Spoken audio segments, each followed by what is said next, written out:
نبی رحمت جناب محمد صلی اللہ علیہ وآلہ وسلم نے فرمایا جس نے نماز پڑھی اور اس کے اندر سورۃ فاتحہ نہ پڑھی اس کی نماز قبول نہیں ہوگی۔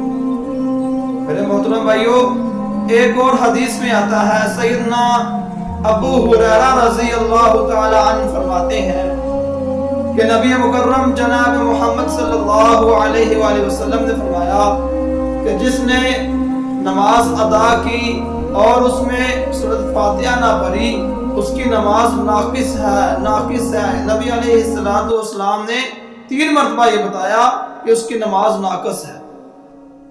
تو میرے محترم بھائیو، ہمیں چاہیے کہ ہم ہر نماز میں سورۃ فاتحہ پڑھیں۔